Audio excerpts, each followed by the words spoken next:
As a musician, you live in your dream. Yes, I am.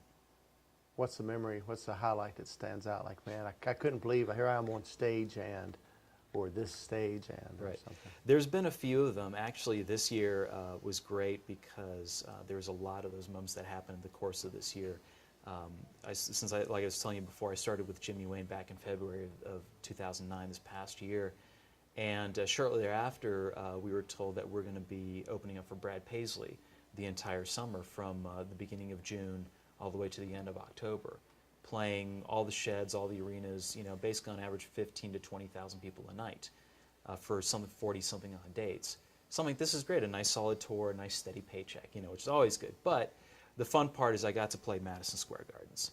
I got to play, some of these other venues you'd never imagine, like what's another good one? The Metro Center in Halifax, Nova Scotia. I'd been to Nova Scotia before playing casinos, but actually playing their hockey arena where, hockey is the big thing, and it's this hallowed hall to them, and going into an arena and playing for, 18,000 screaming fans is great, and being able to, walk around and do your thing and have a good time, and just, a lot of those moments happened this year, playing those venues. Playing, for me, especially in Nashville, the first time I played the Ryman Auditorium was for the Grand Ole Opry, playing with Jamie O'Neill. And just standing on that stage, the first thought that hit me was like, wow, this place looks a lot smaller from here than it does sitting up there. But still, the history, that whole thing, and being able to stand on that stage was such a great honor with all those people, being there and walking down the halls with little Jimmy Dickens and all those, Jenny Seeley and all those people there, and just kind of being a part of that, being accepted by them as like, hey, welcome.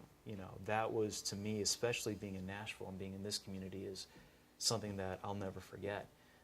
Another moment was playing a benefit that I got hired, Pam Tillis ran. And it was this cavalcade of female Opry legends, that have had hits dating back to the 40s and the 50s, and being able to back them 2 or 3 songs at a time, from Brenda Lee to Crystal Gayle to Pam herself. And it was just like, I'm in awe sitting here playing these hits with them standing right there singing it, And these are the kind of things you only see on TV that was from back in the day, reruns from the 50s and the 60s. And now I'm doing it and being part of this, and them, after the show saying, you did a great job, thank you so much. And I'm like, no, thank you.